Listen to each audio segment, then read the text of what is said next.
একটি ফার্মে পুরুষ কর্মচারীদের গড় বয়স 52 বছর এবং মহিলা কর্মচারীদের গড় বয়স 42 বছর। সমস্ত কর্মচারীর গড় বয়স 55 বছর। তাহলে পুরুষ ও মহিলা কর্মচারীর শতকরা হার যথাক্রমে কত? দেখো, একদিকে লিখি পুরুষ, আরেকদিকে লিখব মহিলা। পুরুষদের বলেছে গড় বয়স 52, লিখলাম। মহিলাদের গড় বয়স বলেছে 42 লিখলাম। এবার দুজনের মিলিয়ে মোট গড় বয়স হচ্ছে 50, তাহলে সেটাকে মাঝখানে রাখবো।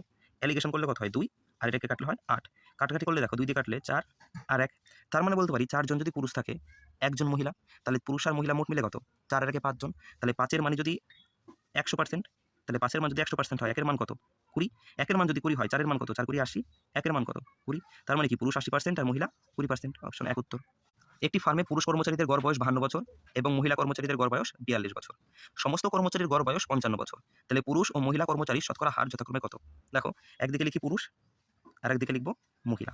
পুরুষদের বলেছে গড় বয়স 52, লিখলাম। মহিলাদের গড় বয়স বলেছে 42 লিখলাম।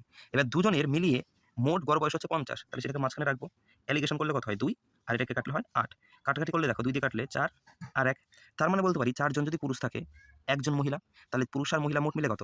4 আর 1 5 জন। তাহলে 5 এর মানে যদি 100%, তাহলে 5 এর মান যদি 100% হয়, 1 এর মান কত? 20। 1 এর মান যদি 20 হয়, 4 এর মান কত? 4 20 80। 1 এর মান কত? 20। তার মানে কি পুরুষ 80% আর মহিলা 20%। অপশন 1 উত্তর।